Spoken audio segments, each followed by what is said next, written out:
Okay, joining us now, Democratic Senator from New Jersey, Andy Kim. Senator, thank you for joining us. What do you want to see happen next?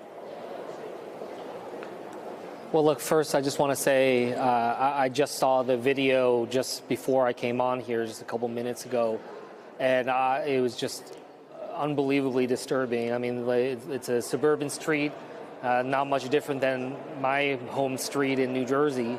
And the idea that we're seeing this level of aggression all over the country. We saw we saw Black Hawk helicopters over the skies of Chicago. I mean, this level of effort that has been pushing the limit left and right in terms of just what actions ICE has been taking in our streets, flaunting that they are doing this, saying that the chaos and the aggression is the point.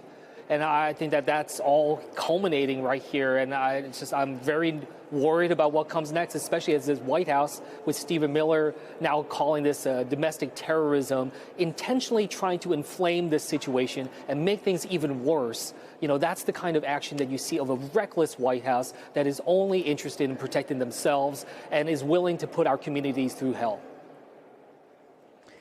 How do you, in order for there to be oversight over DHS and ICE, do Democrats need to win back either the House or the Senate, win back leadership of a relevant committee to get answers?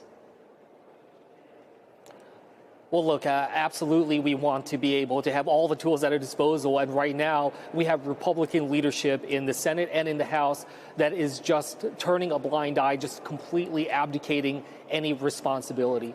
I mean, the Secretary Johnson, I often call Speaker Johnson, I actually call him Secretary Johnson because he's acting more like a cabinet official in the Trump administration rather than a leader of a separate and equal branch of government. Right now, we are not having the kind of accountability. We're not having the kind of hearings and oversight over DHS, over ICE.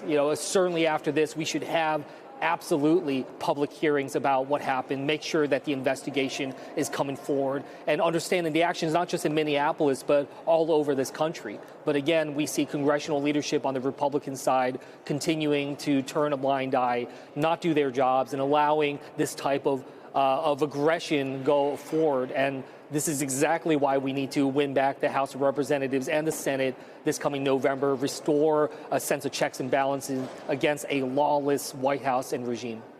Well, we will see if the Republican heads of these committees do call for any investigation into DHS, into ICE after this happened. It's obviously too soon to say. We haven't heard from everybody yet. It's obviously the very early stages of this, whether there needs to be an investigation, a congressional investigation into what happened.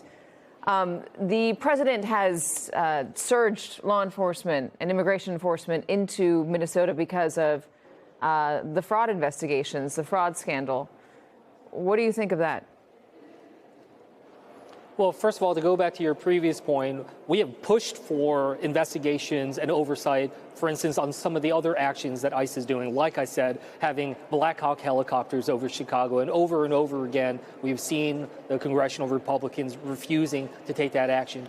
In my home state of New Jersey, we saw ICE arrest a sitting mayor of Newark. We saw actions at Delaney Hall that are beyond the approach. Last time I went there, I saw detainees held in conditions that are not right and against the rules and the laws of this country. So left and right, we're seeing those types of problems continuing, and we need to make sure that we have the actions needed to stop this and to be able to have the accountability put in place. One question on an alternate subject. You had a classified briefing today on Venezuela. Senator Chris Murphy, your colleague, came out after it and said it was made clear to all of you that the administration plans to take the oil in Venezuela at gunpoint and then to sell it on the open market and use that as leverage over Venezuela. He said that it's clear this administration will be running Venezuela from the White House. Is that what you got out of that briefing? That is what I got out of the briefing. And what I also got out of the briefing is that this is something that the American people should expect will go on for years. When we asked about what the timetable is and the movement forward, this was something that Secretary Rubio made clear, is going to go on for quite some time and would refuse to give us any type of relevant information about exactly what comes next.